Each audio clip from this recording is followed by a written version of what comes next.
Great honor that we all have as healthcare providers is the opportunity to enter people's lives, sometimes at difficult times, sometimes at better times, but get to see that progression, make that connection, make that relationship, and really is what's motivated. You mentioned my family, how I saw the love that they had for that relationship, and it's really what motivated me to carry on. And I brought my daughter here today. She turned her ankle and so couldn't participate in her soccer game. So I said, "Oh well, why don't you come and see and we'll see if another generation will come." No pressure there.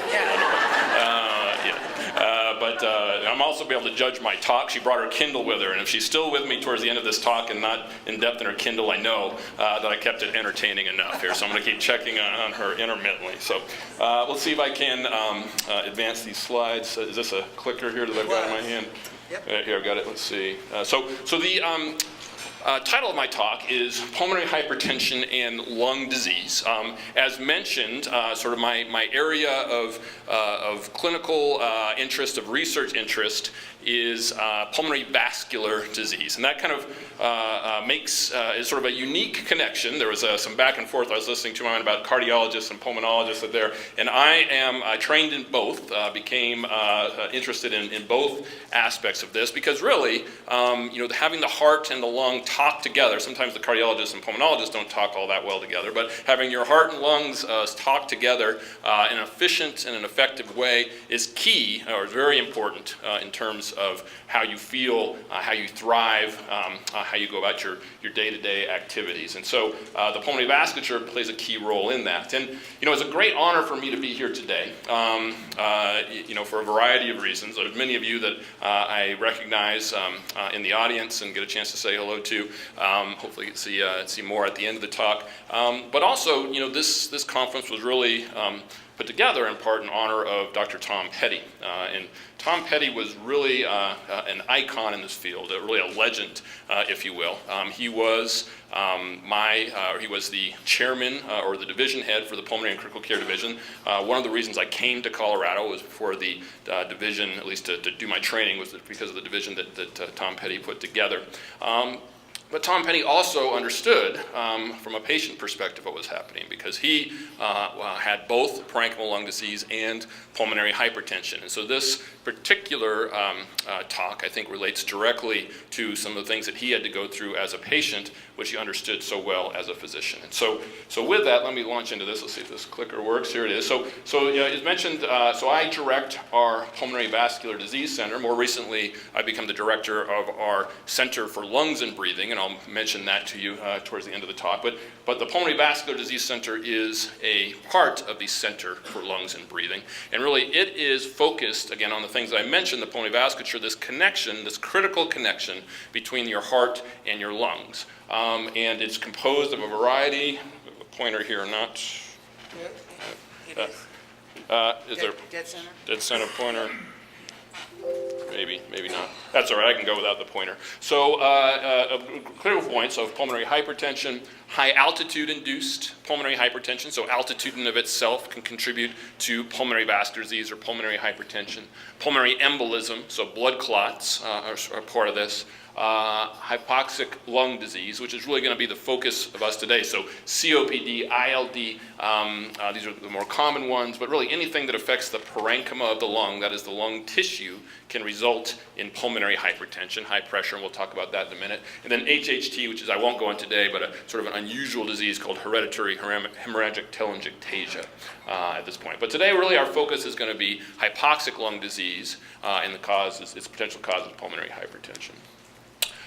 So let's start off with a brief sort of overview of your lungs. And for some, this may be, this I understood this already. For others, hopefully this will be somewhat informative. But I think, when we're talking about this connection, again, this heart and lung connection, we have to understand what it is we're dealing with here specifically. And so the lungs, of course, are the important organ in terms of gas exchange. So this is how we bring oxygen into our body. This is how we remove carbon dioxide. And really, It's composed of two different portions of it. That is the conducting zone, which is sort of trachea down to large bronchi into bronchioles, but then ultimately into the respiratory zone, which is represented by that blown up picture. Those are the alveoli. Okay, and that is where gas exchange occurs within your lungs. So the conducting zone, we take a breath in, air enters, moves down the trachea, moves down past the bronchioles and into the alveoli. In the alveoli is where we now exchange oxygen for carbon dioxide. Since we are all aerobic, since we all require this exchange to live, a critical function of our lungs and of our body in general. So how about heart physiology? So that was lung physiology 101. Heart physiology, of course, being the pump that drives us, but really the heart is broken into two critical parts, right and left. We divide the heart up, and in medicine we're getting so much more specialized now that we as a specialist start to divide the heart up, and so I am really a right heart specialist, if you will. So I'm a pulmonary vascular disease. I pay attention to the right side of the heart. We'll leave the left side of the heart to others to deal with here at this point. So the right heart is the right atrium. So the top part of the right side of the heart, and then the right ventricle. And the right ventricle is going to focus in, importantly, on what we talk about today. So again, the driving function and how does this work? All right, so blood enters the right side of the heart after we are done using the oxygen from our body, after we are ready to expel carbon dioxide. All that blood from our body dumps into the right side of the heart. The right side of the heart squeezes, ejects it, and sends it towards the lungs. But how does it get there? It gets there via this beautiful, elegant system called the pulmonary vasculature. All right, so this is the pulmonary arterial bed. All right, so it's a little bit confusing. It's an artery, even though it's transporting deoxygenated blood at this point, but it's a pulmonary artery taking blood from the right side of the heart to the lungs. And what we see here are branches of it, a right side and a left side. While I focus on the right side of the heart, I do concentrate on both the left and right pulmonary vasculature. I don't divide that portion up. Okay, so you see those vessels now almost breaking into a tree. It's almost tree-like in its beauty, isn't it? So breaking down, moving into smaller and smaller segments, and really its job now is to take this deoxygenated blood towards the alveoli that we showed just a few moments ago. Again, a beautiful system, an elegant system. Really part of my fascination of entering, so how did I choose pulmonary and critical care? My family, again, went back generations, but none had done this. It was really an experience I had working in the intensive care unit as an intern, where I had the opportunity to take care of a young woman who had idiopathic or primary pulmonary hypertension, and really trying to understand that physiology. She was very young. She was 25, 26 years old. She was in our ICU. We had just started a new medication that had worked actually extremely well, had lowered these pressures that had risen, and I'll talk about that here in a minute, to dangerous levels in her, and really again became very fascinated by this connection between the right side of the heart to the lungs. And with my interest in critical care, really when things are going awry in the ICU, not infrequently it's because there's some miscommunication between the right side of the heart and the lungs. Again, the left heart plays some role, but I'm not quite as unfortunate. So what happens here? So again, so this blood that we have now ejected from the right side of the heart is now moved back down to those alveoli, and so now I've added in both the pulmonary arteries and pulmonary veins. And again, this is critical because while this gas exchange is now occurring at the alveolar level, so this micron thin membranes that allow gas to diffuse across them, vessels, now blood vessels, have to pick that oxygen up and deliver that carbon dioxide. Okay, so this interaction between the heart and the lungs really happens at this level, at the pulmonary vascular bed. And again, when it's working well, it is a beautiful thing to behold. It's really quite amazing, like all the things in our body. It is best thought of as a high capacitance, low resistance system, meaning you can put a ton of blood, in fact you can put all of your blood through the pulmonary vascular bed. You can do it and increase the amount of flow, you can increase the rate, yet the pressures in this beautiful system don't rise. They don't rise very much. They rise maybe 4 or 5 millimeters of mercury when we go from, say, a resting cardiac output of somewhere around 4 to 5 liters per minute to, if you're someone like this guy cranking up in the Tour de France, taking your cardiac output up to 30, 35, maybe 40 liters per minute. So going from a resting of 5 up to 40 liters per minute. But yet in this beautiful system, even though all this blood is moving through the pulmonary vascular bed, the pressures stay remarkably low. They rise maybe 5 to 10 millimeters of mercury. They stay somewhere around 18 to 20 millimeters of mercury in total. And this occurs through a nice system. So again, four or five-fold increases in blood flow through a small change. And it occurs due to vasodilatation. So these vessels open up to accept more flow, and recruitment. So vessels that you might not be using, thinking back to that tree, there's probably a part of the vessels in the tree that might not be being used at that point. They can be recruited. We can receive more blood from that point. And so it's this system of vasodilatation, opening up of the vessels, that is relaxing it. Your body has a number of different ways to do that. We can take advantage of some of those ways in terms of our treatments. We've figured out some of them at this point. And then recruitment. We've not figured out so much on the recruitment point, but that's an area of current active investigation. How could we get more vessels to grow in appropriate fashion in that area? But this beautiful system, this elegant system, like all systems in our body, can be perturbed, okay? So there are diseases that can affect it. And so what are those? So here we see a CAT scan of a pneumonia, all right? So this is a dense... You have a point there, man. Yeah, I'm trying to make it work, but... Work all morning, of course. Okay, so that's all right, I can describe it. So this actually keeps me moving from side to side, otherwise I get focused pointing on one side or another. So we see a pneumonia, so that white area sort of up towards your, your left upper point is a dense infiltrated pneumonia. Those black parts of your lungs, this is a CAT scan, again, sort of cutting across this particular individual. So that pneumonia is actually, if we think about it teleologically, this is one of the reasons that we are or one of the ways our pulmonary vascular bed was designed to work well.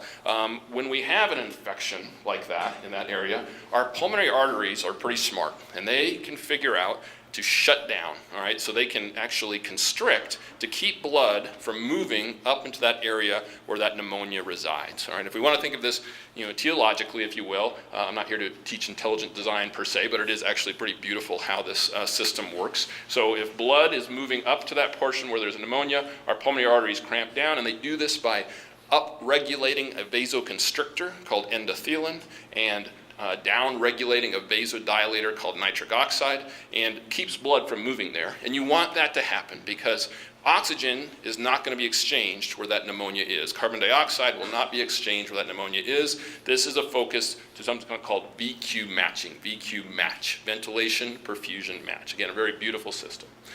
So that's where it's actually functioning well when that occurs. But where it starts falling apart is if you have other diseases of the lung. So this is a chest x-ray showing emphysema, or COPD, chronic obstructive pulmonary disease. And what we see on this x-ray is the lungs, which are black in this film, are very large, much larger than they should be. This is because many of the alveoli have been damaged, and so there's a lot more space there than there should be in terms of a lung parenchyma. And now what your body experiences, or what your lungs think what's going on, they see, again, hypoxia. They see low oxygen. They assume that you have pneumonia, and so all the pulmonary arteries start crimping down. They all start contracting, trying to find parts of the lung that work to shunt blood to those areas, trying to keep blood from moving to the parts of the lung that don't. And really, again, this is what you want your pulmonary arteries to do.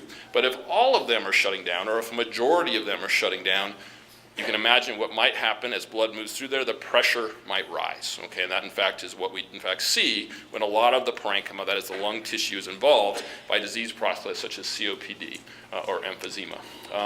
That same thing, interestingly, happens at altitude. So we weren't really teleologically designed to live at 15,000, 16,000 feet. In fact, anyone who sat on the top of Mount Massive, Pikes Peak, etc., for a couple of days would develop a form of pulmonary hypertension. And again, the reason you do is because your lungs see global hypoxia.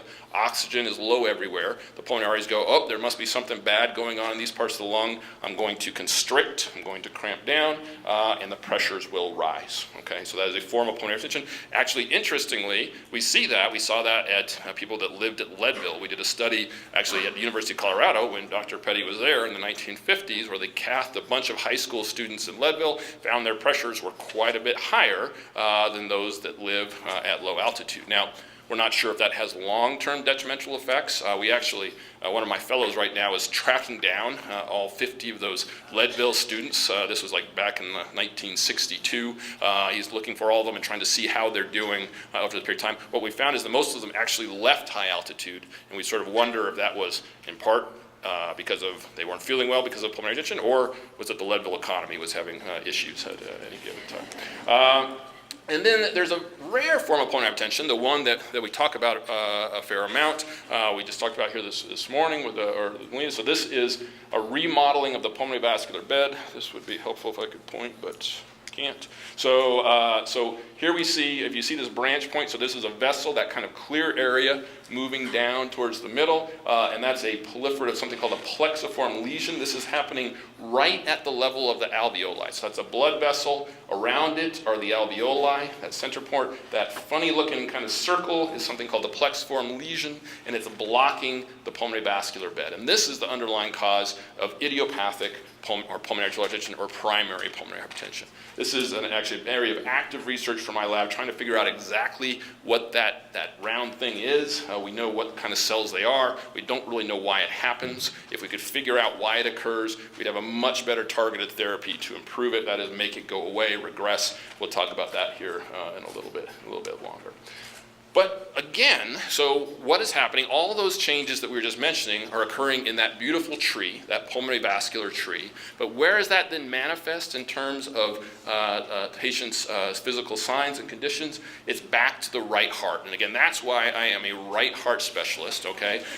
Because the right heart is what has to bear the brunt of that increasing pressure within those pulmonary arteries, okay?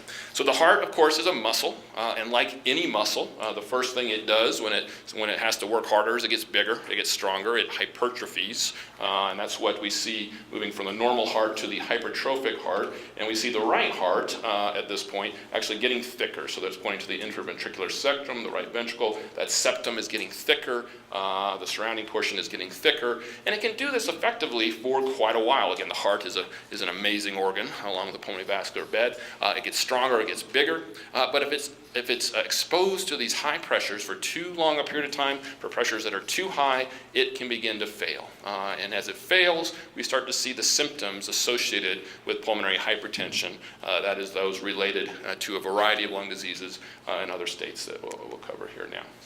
So we have, every 5 years, we have an international meeting, that is all the pulmonary hypertension specialists, right heart specialists of the world come together. It tends to be in nice places. The last one was in Nice, the one before that in Venice. Yeah, it was Dana Point. It's a good meeting to get to, if you can pull it out. So I try to attend. And we come up with a classification system for pulmonary hypertension.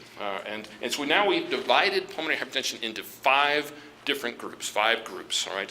And these group designations are really sort of a designation of how we understand the disease, and the reason we do this is in hopes to develop targets for therapies within these. And so group 1 we refer to as pulmonary arterial hypertension, PAH. Now, it is a very, if you will, disparate collection of diseases that cause this. It's idiopathic or primary pulmonary hypertension is one of them. That just means that we don't know why it happened in some individuals, but it did occur. It is cirrhosis-induced or portal pulmonary. So for some reason, liver disease can result in lung disease. Why that is, isn't entirely clear. If we go back to our embryonic state, both the liver and the lung come from the embryonic foregut. They come from the same part of the embryo. They then separate later, but diseases that affect one tend to affect the other in a sort of an interesting way. Diet medication, so the famous one was fenfluramine, phentermine, so it was a diet medicine that resulted in pulmonary arterial hypertension. HIV infection can result in pulmonary arterial hypertension. There's a familial form, so a heritable form passed down from generations. Certain toxins, so that kind of would put in the event, but methamphetamine is what we're seeing the most of now. Probably almost every week I see a new case of methamphetamine-induced pulmonary arterial hypertension. Collagen vascular diseases is one of the more common ones, so like lupus, scleroderma, rheumatoid arthritis, all those things can cause pulmonary hypertension, and then congenital heart disease. And so why did we take this very disparate group of diseases and put them all into group 1? And the reason being, I'll just flip back to it, is that plexiform lesion right there. So all those patients get that plexiform lesion, that very abnormal proliferation of cells within the pulmonary vasculature. So group 1 is really probably ones that we understand the best. We have almost all of our treatments targeted towards that disease state right now, but it's really one of the least common forms. Group 2 means that you have what's called pulmonary venous hypertension, and I'll show that a little bit more, but that means something is wrong to the left heart. So, all right, so I'll give the left heart docs some of their due here a little bit, all right? So the left heart means that there's pressures are high on the left side of the heart, which is actually a very common problem in the United States, much more common than pressures higher on the right side. And that pressure, because the pulmonary vascular bed is high capacitance, low resistance, that pressure is transmitted back across, and we see the pressure high on the right side of the heart. Group 3 is really one of our big focuses here today. So that's anything that causes respiratory disease. So I put COPD, ILD, OSA, which is sleep apnea. Those are kind of the big 3, but other things can do it. Altitude can do it, I mentioned before.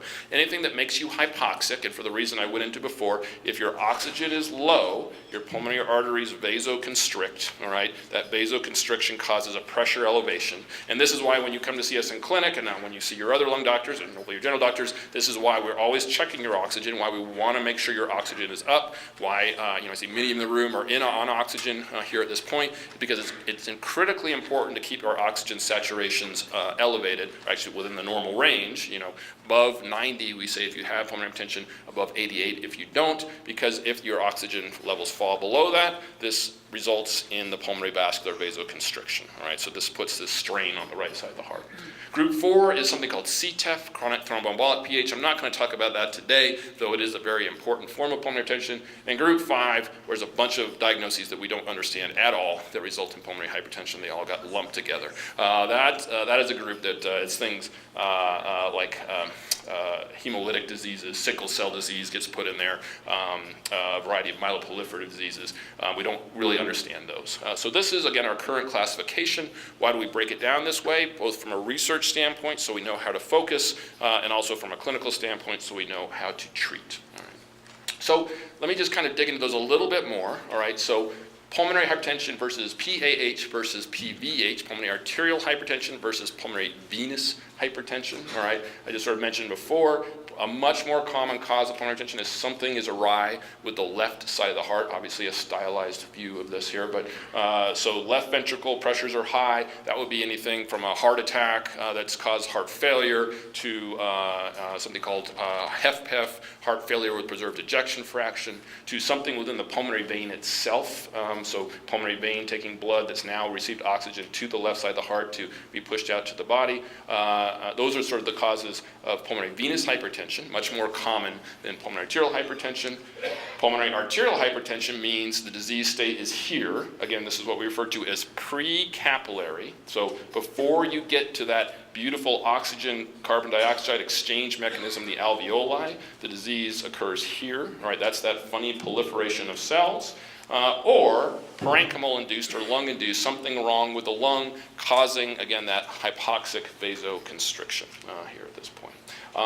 And so this is again sort of a visual of what we were talking about in terms of those 5 groups, at least 3 of those 5 we were talking about. So what's the pathology of pulmonary arterial hypertension? Again, that pre-capillary. Here we see, again, sort of what I was just sort of drawing out. If we move from a normal alveoli on your far left, as we start to develop this vasoconstriction, we start seeing the pulmonary artery, which is that circle area right there, begins to get thicker, gets to get bigger, gets to proliferate, and eventually on the far, your guys' far right, it eventually obstructs, it blocks the vessel. And so can you imagine if that proliferation is allowed to occur, the vessel, those beautiful pulmonary arteries become essentially occluded, obstructed, blood can now no longer move through them effectively, pressures start to rise because blood's starting to move, trying to move through this tube, if you will. It's becoming blocked, the pressures are going up, and that begins to impact the right side of the heart. And we can see this over time because it starts to affect a number of the hemodynamics that we look at in terms of how to assess pulmonary hypertension. So here we see sort of normal at this point, and on the y-axis is cardiac output, the amount of blood exiting your heart, pulmonary artery pressure, the pressure within these pulmonary arteries, and then something called pulmonary vascular resistance. You can think back to your physics days. So this was essentially how much resistance is moving through it, how much resistance you get in terms of moving through the blood here. So normal here at this point, as we start seeing the pulmonary arteries thicken, the cardiac output starts to fall because now the heart is having a hard time ejecting the blood. The pulmonary pressures are going up. The pulmonary vascular resistance is going up. Here we see some heart function measures, such as BNP. This is a blood test we measure looking for potential impact of the heart from the pulmonary vascular bed. Starts to increase, and eventually those pulmonary arteries completely obstruct. We see the cardiac output really going down. We eventually see the pulmonary artery pressure falling because now the heart can't even generate enough pressure because it's starting to fail. And then with that, the pulmonary vascular resistance goes shooting up. And so that's a cross-section of a heart right there. We see the pulmonary, the right ventricle really sort of enlarged, squishing down on that poor left ventricle there across the side. So how do we evaluate then for pulmonary hypertension? That is the presence of this. And so this is probably many of you, if you came to see us in clinic for pulmonary hypertension clinic, you're familiar with the questions that we ask about this, but probably your doctors probably try to get at this to some degree as well. And of course, like anything, the first thing is history. This is, with all the fancy studies that we have, with all the tests that we can do, with all the invasive measures we have, still we go back to really the basics of medicine that my great-grandfather used to practice, back in Grand Junction, which is taking the history from the patient. What is it, symptoms are you experiencing, and then what does that then lead to in physical findings? And one of our great tragedies, actually, in terms of pulmonary hypertension, is we looked at this about probably almost 15 years ago in the NIH registry, and we looked to see how long it took clinicians to make the diagnosis of pulmonary hypertension from the onset of a patient's symptoms. That is, from the onset of when they started feeling not well because of pulmonary hypertension.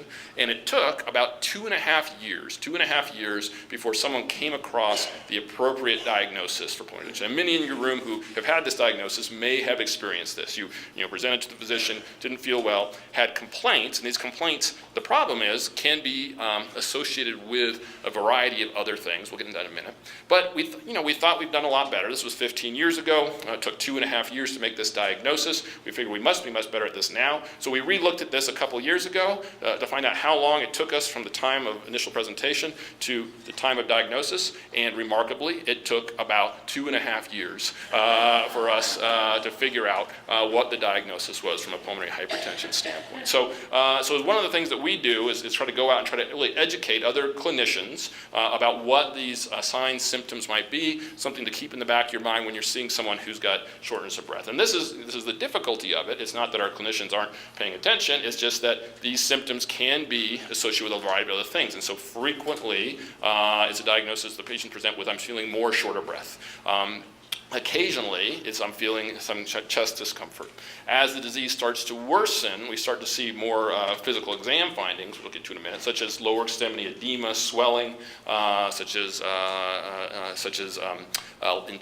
murmurs from a cardiac standpoint. I'll talk about those briefly here in a second. And then as it really gets advanced, we move into basically the right heart essentially saying, I just can't push against this high pressure anymore, and this results in syncope or fainting. All right, so that's kind of when things have really got to the point where where the heart can't keep up anymore, we have a fainting event. But remember, history becomes a key part of it. It's what our young doctors, it's what we try to teach them to do now, is like, look, this is something you have to think about. These are particularly people that have risk factors for it, that is such as ILD, COPD, that first group, liver disease, HIV infection, et cetera. You have to keep this in the back of your mind because this could be what's going on, and the history is what's going to clue you into it first. All right. Then, of course, it's diagnosis, right? So from a diagnosis standpoint, we listen to the lungs, we listen to the heart. That must have been a left heart doctor with a quack here. But we have to, we're basically trying to hone in, is there underlying parenchymal lung problem? Is there something going on with the heart? So the things we'll hear in the lungs, if it's ILD, we'll hear certain sounds. If it's emphysema or COPD, we actually hear a lack of sounds, essentially an empty chest, if you will. That is, we're not hearing breath sounds move through. From a heart standpoint, we're listening to the heart sounds. That is the first and second heart sounds. And in pulmonary hypertension, the second heart sound, which is essentially the, I told you the heart's left and right, but it's also top and bottom. So the atria contracting is our first heart sound. The ventricles contracting, and actually the valves closing is our second. So we're looking to a loud second heart sound. Then we're listening for murmurs, which are backflow of blood across the valve. All right. And then here's something I just wanted to point out, because whenever you come to my clinic, I spend a lot of time looking at people's necks. Everyone always wants to know why I'm looking at their necks. Shouldn't I be focusing on their heart and their lungs? But the neck actually, see this sort of this like, it gives us a nice, sort of a cheap heart cath, if you will. It's a view into the right side of the heart via what's called the internal jugular vein, the IJ, and how dilated that internal jugular vein is, and the waves that are moving back and forth through it help us identify what the pressures might be on the right side of the heart. And you can actually gain a lot of information from looking at it. And it's when, as we get more and more sophisticated medicine, we tend to move further and further away from some of these basics, that is physical exam, but these are key aspects of the physical exam because they will hone us in on the right diagnosis. Again, what I spend a fair amount of my time doing is trying to teach our residents, our fellows, occasionally our medical students, those are almost too young anymore, I can't relate, to sort of pick this up. All right. Then we start launching through a variety of tests. I'm not going to go through all the tests that we look for, but I would wager that almost everyone in this room has had pulmonary function tests. Is that true? Raise your arm if you had lung function tests, pulmonary function tests. We put you in a glass box. Yeah, it's hard to come to this meeting and not have that. So I won't spend a lot of time describing that. You guys actually are more expert at that than me. I'm good at reading them. I'm sure that the respiratory therapist would be having me do 1, 2, 3, 4, 5 times to get the flow volume loops appropriate. Right, Alex? Yeah, she's looking at it. She's like, yeah, no, I can tell already it'd be a difficult one. So flow volume, so we're looking to see, are the lung tissue working well? We, of course, then turn to the heart. So this is kind of one of the things I want to point out is, again, how do we assess for pulmonary hypertension? How do we screen for it? Even though it's the pulmonary arteries that are diving into the lung, it's the heart, the right heart, that bears the brunt of this. All right, so we look to the right side of the heart, and this is an echocardiogram, so a non-invasive test, where that green arrow is the right ventricle. The right ventricle should really be about half the size of the left ventricle, which is just over from it. So you can see it's almost twice the size of that in this particular case. The right atrium, really the left atrium is completely squished. That's the right atrium that's completely pushing over. That left atrium is that little triangle just right over the part of the ventricle right there. So this would be, I wish I could point at it. You have to take my word for it here at this point. So. And then we look for something, I'm just going to mention this, something called blood clot. So blood clots are a common cause. I told I wasn't going to talk about those much today, but this is called a ventilation perfusion scan. This is a scan looking for blood clots. We're trying to hone in on, so once we got a history that points us to pulmonary hypertension, a physical exam that leads us that way, then we launch through a variety of studies trying to hone in what might be causing that pressure elevation. But really the point I mostly want to make is before we give you a diagnosis of pulmonary hypertension, we need to do something called a right heart catheterization. Here we're back focused on the right heart again. And so this involves placing a catheter through either the vein in your neck or in your leg, running that catheter through first the right atrium. We see in the first part of the blue, the catheter is that yellow running through it, through the right ventricle, and then up into the pulmonary arteries. And the reason we're doing that is that this is an exact measurement of the pressures in the heart. The echo gives us an estimate. The echo usually is close, depending on what else is going on. But things like lung disease, like ILD or COPD, actually throw our echoes off because they can't see that changes in the lung tissue, make it difficult for the sound waves of the echo to go through and image the heart. And so really, before we give anyone the diagnosis of pulmonary hypertension, we have to do a right heart catheterization. All right. How many people in the room have experienced this? We had the right heart cath. All right. Yeah, so that's quite a few, almost as many as the lung function tests here at this point. So right heart critical part of it. It always throws everyone off initially. My goal is, if you come and see us for a right heart cath, at the end of it you say, that wasn't bad at all. When can we do the next one? Actually, most people don't say that, but they usually say, it wasn't bad. It wasn't bad at all. I see Victoria's thinking about getting her Kindle out. I got to pick up the pace here. Okay. All right. So what do we do all this tests for? We're trying to come into this NICE classification, if you will, this WHO group, or 5 classes. And really all those tests we're getting at, including that right heart cath, are to hone in on what the diagnosis, all right? And then when we do this right heart cath, we do a variety of other tests. It's not just to measure the pressure. We're also looking for sort of funny connections between the right and left side of the heart. We're looking for shunts. We're looking for severity, and then partway through this test, we start testing medications to see what we might be able to do to lower your pressures. We give any of a variety of, but mostly we're focused on something called nitric oxide, and I'll mention that here in just a moment. All right. So let's talk a little bit about group 3 pulmonary hypertension, because that's really, again, remember, that is that lung-induced, parenchymal-induced form of PH. This is something that's become much more sort of interest to the general population. It was a long time ago that this wasn't really studied much at all. This is an area now of large studies. So this is the NICE group, where we actually put together a working group to discuss how to go after this. So pulmonary hypertension related to chronic lung diseases. Okay, so COPD or emphysema. This is probably a major cause of pulmonary hypertension. So the ugly facts about COPD: currently the 4th leading cause of death and disability behind heart attack, cancer, and strokes. Affects 20 million people in the United States. 20 million people in the United States alone. We think 12 million remain undiagnosed from it. If we go across the world, really, it's much more than that. You know, we see the smoking incidents in China, for example, the hut lung, so the exposure to biofuels throughout the developing world. All these things result in emphysema or COPD. Results in $50 billion in terms of healthcare costs per year, 8 million outpatient visits. Really, it's really an epidemic, if you will, in this country. 1.5 million. It is a big problem. Is kind of the issue I'm trying to get at here. ILD, so interstitial lung disease, is sort of if you want to think about it, it's another disease that affects the lung parenchyma. So this is a chest x-ray of, and then a CAT scan of all that white that you see in there is essentially the lung starting to get harder, if you will. It's fibrosing. It's becoming much more stiff. All right, it's actually in a lot of ways the opposite of what happens in COPD, where the lung tissue becomes blown out from damage from tobacco smoke.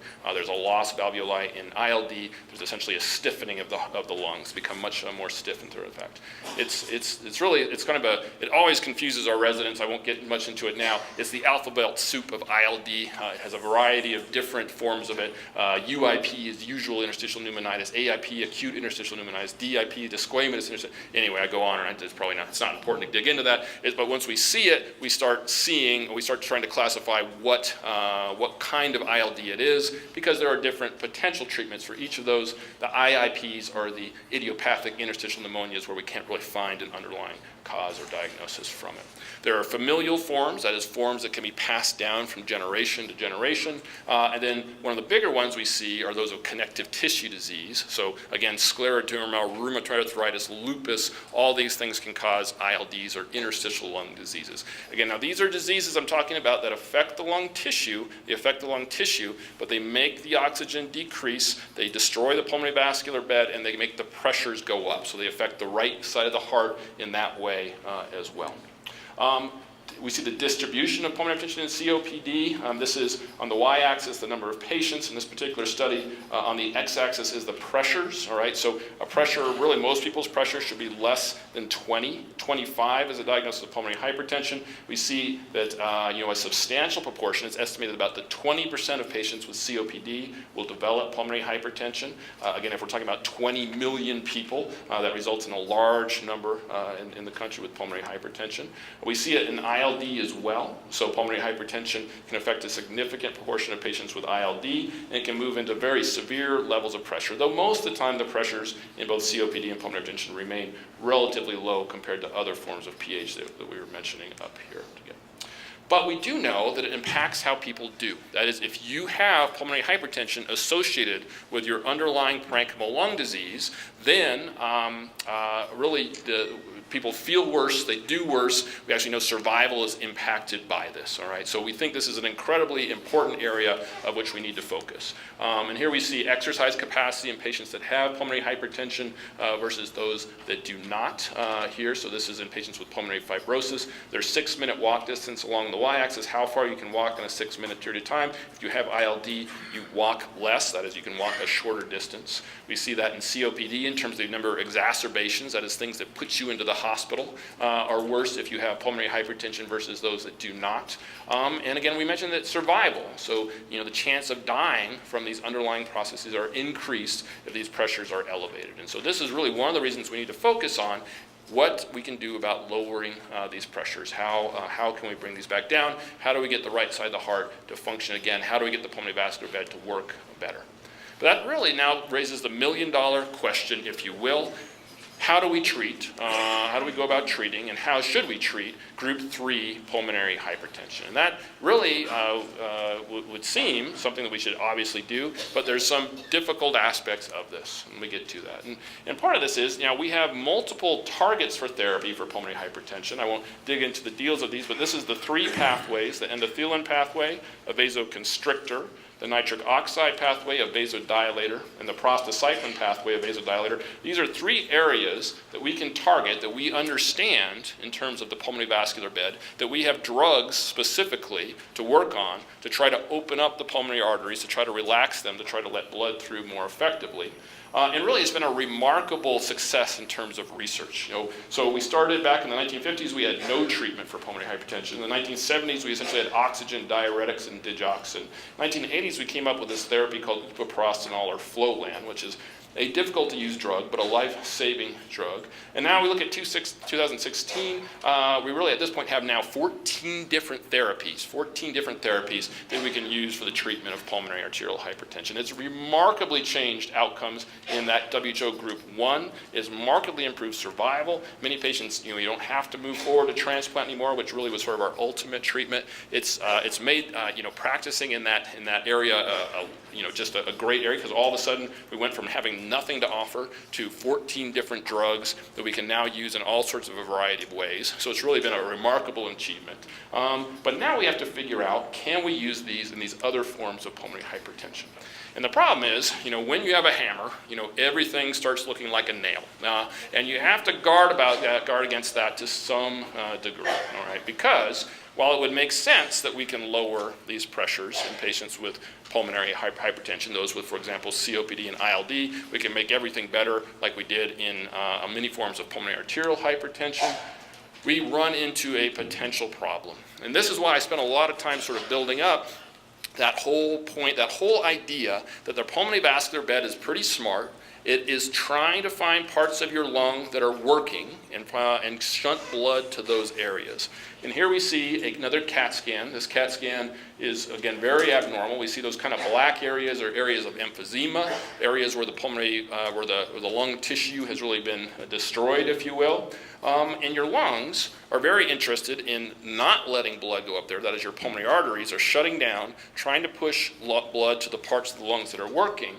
That makes the pressure go up. And so if we come along and add a medication that relaxes the pulmonary arteries, that lowers the pressure, we can now worsen oxygenation. So all of a sudden, that lower pressure in that local area of the lung lets blood move to that bleb, that black area that's not transporting oxygen, and we induce something called ventilation-perfusion mismatch, which simply just means your lungs trying to line up the parts of the lung that exchange oxygen to blood, and we go along and interrupt that by adding this medication. We've lowered pressure, but we may not have done you a big favor in terms of doing that. Okay, so we have to be careful, and this is an area, this is a tricky area right now in point, but an area that is, I tell you, is a big area of research for my lab, for many across the country at this point. And so really what we want to do is improve ventilation perfusion mismatch, get that together. So how do we then pick, how do I pick who I think, with people with these underlying problems, should go on these medications, where literally I go back to the right ventricle. I teach, this is again, I teach the fellows this, I teach our residents this. In my mind, the right ventricle is the window to the soul. Forget the eyes, okay? So that's the right side of the heart that tells you how people are doing. If your right heart is squeezing well, functioning well, then it is my feeling that we're going to leave it alone. We're not going to add medications to it because people generally are doing pretty well in that scenario. When the right ventricle starts to get big, when it starts to not squeeze very well, that's when we start contemplating adding these medications. At least that's my approach to it. Again, this is an area of pretty active research here at this point. I'll just tell you a couple of the studies that we're actively engaged in. So my lab in particular is finished conducting what's called the TAPIT-1 study. Some in this room may have helped me with this study, as a matter of fact. So this was adding an inhaled medication to lower the pressures, and I didn't really dig into the details of all these medications we have, but one of our prostanoids can be breathed in, okay? And it is my theory, my hypothesis, that if you breathe that medication in, now it's actually going to the part of the lung that's working, okay? So by definition, that part of the lung is working well. If it then relaxes the pulmonary arteries there, then blood flow improves, and we could actually improve this VQ match, all right? So this is a small pilot study that we did, basically just showing safety of this approach, and it turned to be safe. That is, everyone did well with it. No one's oxygenation dropped off. And now this has actually moved into one of the companies that makes this drug is very interested in what we did, and we're moving now into a phase 3 study for this. So we're going to actually test this medication, this inhaled drug, in patients with COPD-induced pulmonary hypertension. We're doing this, or did a similar thing in what's called RISE IIP. This is for ILD-associated pulmonary hypertension. This was actually a pill, one of our new pills, something called Riosequat, which again I won't go into the details of that, but can lower pressures. But I'll tell you, this is the difficulty of this. This is why we have to be careful. Their patients actually did worse when we added this pill to this medication, or this medication to ILD-associated PH. We had to stop that study early. All right, so that study we went to with the best intentions. We thought we could make people better. People, in fact, did worse on it, and we had to stop the medication. So this is why we have to watch out. And again, this is that UT study. We're going to try this inhaled drug in COPD-induced pulmonary hypertension. So, new directions. This is combination therapy. Okay, we're starting to put together drugs that we might not normally think about employing together, but now we've got all these different medications, all right, so we can start now trying to see if they can work together in a cooperative way and see, hopefully, more effectively in this, but we'll see. And then one thing I just want to mention now is really the importance of exercise in PH, because now I sort of talked about some of the fancier things that we can do. I talked about a lot of our studies, but sometimes, just like when I was talking about history and physical, sometimes it's the easier things that actually are some of the most important. And so the importance of exercise in PH. And for years, we used to say that, if you have pulmonary hypertension, you really shouldn't exercise. You don't want to put a strain on your heart. We worry that you might have a fainting spell if this goes on. And of course, what you're going to allude to is that we were wrong.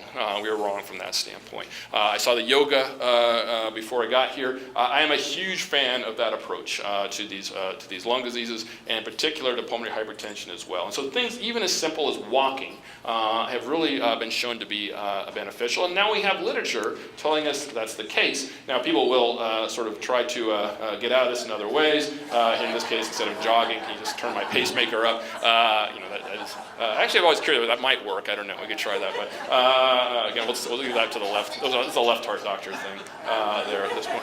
But this is a study actually conducted out of Germany about 7 years ago now, which was exercise and respiratory training improves exercise capacity and quality of life in patients with severe chronic pulmonary hypertension. Now, it wasn't a huge study. It was only 30 patients, but they basically took 15 patients, 15 controls, put 15 of them into a very vigorous exercise program with the endpoints of looking how far could they walk at the end of this program and what was their quality of life. This SF36 was essentially a survey looking at quality of life. And the details, this was a pretty involved study. This shows the difference between Germany and our healthcare system. All 15 patients were hospitalized for 3 weeks. It's a little bit. They all exercised 7 days per week. They were 30 minutes on a bike, dumbbell for 5 times a week, 60-minute walk 5 times a week. Actually, the 60-minute walk was with their attending physician. So their attending and them did a walk together for 60 minutes 5 times a week. Respiratory therapy 5 times per week. Then they went to home for a home program for 12 weeks. And the control group got PT and they got a massage. So it wasn't totally bad to be in the control group either at that point. And then some counseling. But what did they find? Actually, this was remarkable. Again, this really, it wasn't a huge study, but it made all of us just sort of stop and say, whoa, whoa, whoa. What they found was this remarkable increase in 6-minute walk distance. So the treatment group improved their 6-minute walking by 111 meters. So they could walk 111 meters further in a 6-minute period of time. Now you might sort of run that in your mind. I can tell you most of our drug studies, maybe we are very happy if we get to a 30-meter improvement in 6-minute walk. None of our studies have ever hit 100-meter 6-minute walk distance. So this exercise program actually quadrupled almost most of our studies here in terms of pH, which again I think was really quite eye-opening.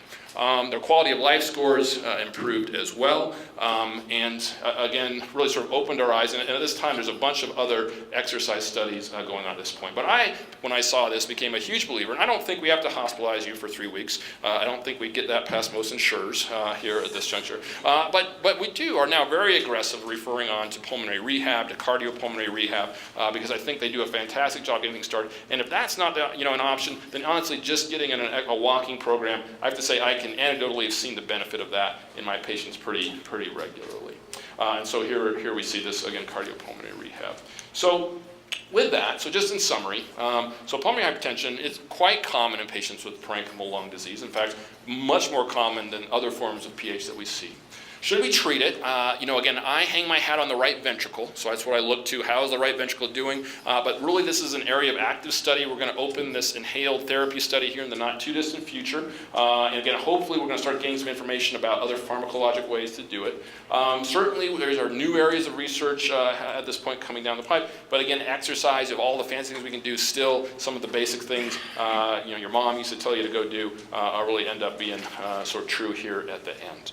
And so with that, I just want to mention this to you. So again, I have recently become the director of this Center for Lungs and Breathing. This is something we're doing at the University of Colorado. This is really sort of an ambitious program, but I think a very exciting one, which we are looking at 7 different pillars. And really, our thought is this, that we can take care of anything from sort of the most nascent underlying cough all the way through lung transplantation, that we can deal with the more common diseases all the way to the more severe. These pillars are lung transplant, malignant disease, so things like lung cancers, advanced lung disease, which are like COPD, ILD, pulmonary vascular disease, which is what I was talking about today, allergy and asthma, sleep medicine, and then complex airway, which are things obstructing the airways itself. So this is something we're excited about putting together, something we're more than happy to kind of talk to you about if you want to be evaluated from this standpoint. And with that, those of you that are still awake, I see Tori still is. I don't know if Sasha would be here at this point. I'm happy to take any questions. Thank you for your attention. Thank you. That was great. On point. Hold on, before we get to questions, one of the reasons that, like 30 slides back, there were 14 new treatments for this situation, the entire PAH situation, he's one of the reasons why there are 14 new reasons, new ways, new times. He won't say it, but I will. I think really it's a team from that standpoint, and really the reason there's 14 is honestly it's patients like you allowing entering into these studies and helping us figure this out. From that standpoint, actually I applaud you guys for all the help and work we've done. All right. There'll be questions. Question right here? Yes. For how long is that catheter in your neck? As short as possible. No, I mean, for how long is it good? So so you're talking about so the right heart catheterization, that part where we assess the pressures. So this is a test again we do. Basically it's a day procedure. We have you come in usually in the morning, do the test. Usually we get all the information we need anywhere from 45 minutes to an hour and a half, depending on what tests we're doing, and then we remove it again. Now you want to know how long the data is, how often we should repeat it. Yeah. So that's a great question. There are some centers when we're dealing with pulmonary arterial hypertension that repeat that cath yearly. Every year you get an annual one. That's actually not my approach, not our approach. I tend to decide, I look at it and say, is there something going on that I can't figure out by history, physical, or non-invasive study? Will it change how I manage the individual? Because while it's a pretty safe test, anytime we run through the heart, there's certain risks. And so really, if you're stable, doing well for a long period of time, I've had patients I haven't repeated the cath in 15 years. I've had others that I've had to repeat the cath every 3 months while we were trying to figure out therapy. So if it comes back negative, but all my other tests, like you said, the echocardiogram, everything else says sonograms of the heart say that it's positive. So the cath is the definitive test, which is why we do it, because the other tests can get fooled. The cath, if done correctly, should be the exact measurement. Now, it doesn't mean that it couldn't, that couldn't become a problem later. So if other things aren't making sense, there are times when we definitely need to repeat it. The 5 groups of pH that you explained, that's very clear. Are they different than the WHO groups? No, those are in fact the WHO groups. Yeah, so the WHO is the World Health Organization. The WHO they have that very nice meeting every 5 years, and that's where we kind of come together. We argue for a while about who should be in which group. And I can tell you, so it's a great question because this is how we understand the disease right now, but we are really moving into an era of what we refer to as personalized medicine. You may have heard that term, okay? Personalized medicine. And what that means is actually not just completely focused on the history portion of it and what we find on echo and cath, but actually getting at the genetic reasons for these diseases. And so we're part right now of an investigation called PVD Omics, Pulmonary Vascular Disease Omics, where we're trying to reclassify those 5 groups based on gene expression of a variety of ways. And there may be many of you in this room, we certainly, at the university, again, appreciate this. When you come see me, I will frequently ask, would you help us with a research study where we draw some blood and look at your gene expression from your peripheral blood? And what we're trying to figure out is, are there smarter ways of making this diagnosis? Are there better ways of classifying people? Because we want to hone in these therapies on who works the best. But they are the WHO groups, yes. Which I think are a little bit archaic, honestly. We go by them, but there's got to be a better way of thinking about these. Let's get this question over here. Do you have a microphone? I do. I was glad to hear what you had to say about this disease, because I do know people with it, but I want to know, if you have COPD, what is it that would cause you then to have pulmonary hypertension? Is there something you can do that maybe prevent that? Yeah, so I think it's a fantastic question because, so an ounce of prevention, the pound of cure sort of scenario. It's likely more complicated than this in its entirety. There's a lot of, again, labs working on a variety of reasons why patients with COPD develop pulmonary hypertension. But one of the key things that I want to emphasize is that low oxygen. Anyone whose oxygen is low, and low being below 88%, okay, over a period of time, will develop pulmonary hypertension. Right? We know that, again, if I take one of my fellows and stick them on the top of Pikes Peak and leave them there for a week, if we come back and cath them, and we know this because we've done this, he will have pulmonary hypertension. And so we think about this again, and this is again this concept that if there's parts of your lungs that aren't transmitting, or if your pulmonary vascular sense, and they really do sense this, your pulmonary vascular bed can sense local oxygen areas. It's a beautiful mechanism. It's really the elegance of it. I mean, I kind of went through it very quickly, but the elegance of it is really remarkable. It can sense local oxygen within the lungs, so that alveoli know how much oxygen is there. If that oxygen is low, the pulmonary artery goes, oh, I shouldn't be here. That oxygen is low, you must have pneumonia. Well, the pulmonary arteries are good. There's some, maybe not. They don't understand high altitude. They don't understand emphysema. They don't understand ILD per se. They shut down because they think there's something wrong with that lung pushing. And when they shut down, the pressures go up. So if you can keep your oxygen up, the pressures will stay normal from a COPD standpoint. Now there's probably, I say that, there's more complex nuances. There are patients that still get pulmonary hypertension with COPD, and we think that might relate to the toxic effects of cigarette smoke in some individuals, so or underlying risk, again, genes, but that is generally true. We want your oxygen up. So. Okay, well, yeah, he's been waiting a long time, right here in the middle. Yes, sir. Yes. Dr. Jewell, one of your patients I just met a couple weeks ago. I'm on rehab right now and doing exercise. Enjoy the exercise.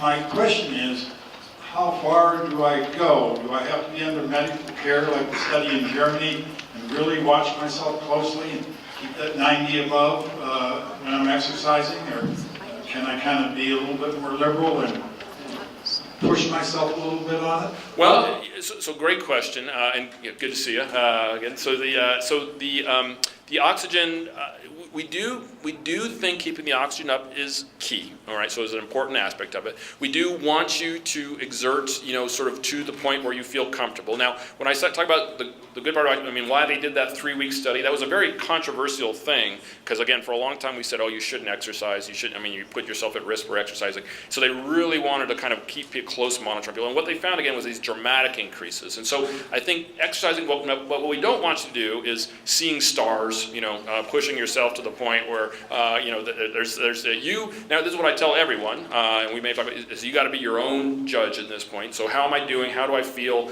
Can I keep going? Can I not? And then, I think as long as you're paying attention, then yes, pushing yourself in that way.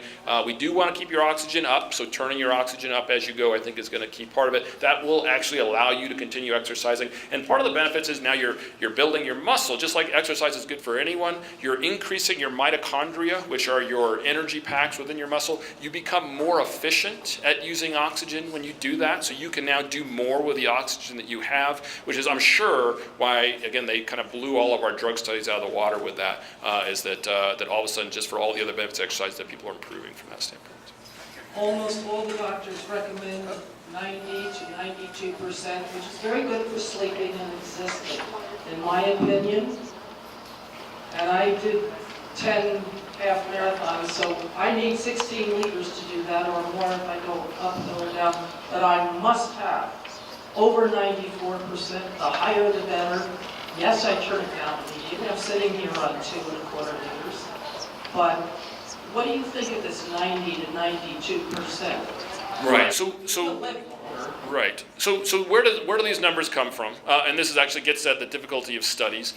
Is that actually the real number came from what's called the VA cooperative study, which was done in the late 1980s, about 1987, and they looked at survival in patients that had parenchymal lung disease, whether or not they were wearing their oxygen. And what they found is a cut point was this 88% saturation. That is, patients that kept their sats over 88 live longer. Those that dropped below did not live as long. And this, I don't want to say just intermittently drop below, but left their sats below 88 for a long period of time. And that's where that 88% came from, okay? Now, no one's then hammered out and said, what happens if we do 91, 92, 93, 94? Those studies have never been done.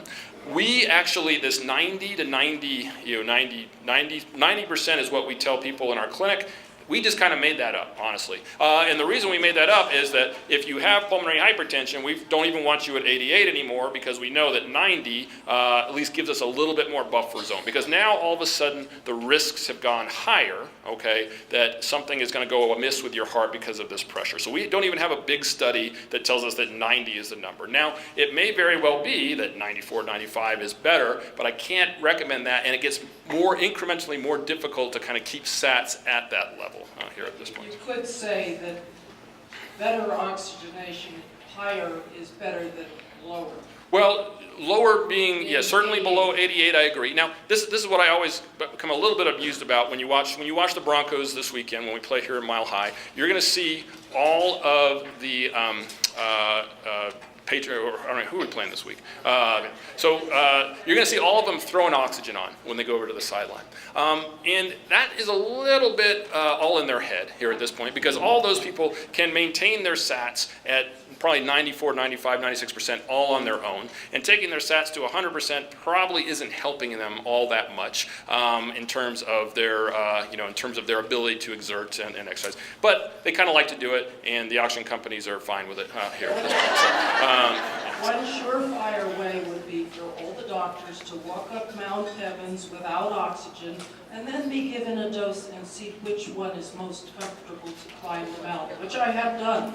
Yeah. Well, I imagine, again, if you go up Everest, most of them wear oxygen here at this point too. So low oxygen does not make people feel particularly good. But is it better to be 92 to 96? That it gets a little harder. Though, in theory, I guess you could probably exercise further. You're exchanging oxygen more. Depends on the patient, Yeah. the individual patient. I see one more patient in the back there. We're gonna let Dr. Bull go and his lovely daughter. We'll take care of business. We'll take care of business, I promise, okay? But I can barely see her head hiding out back there. I just wanna make sure we get her, okay?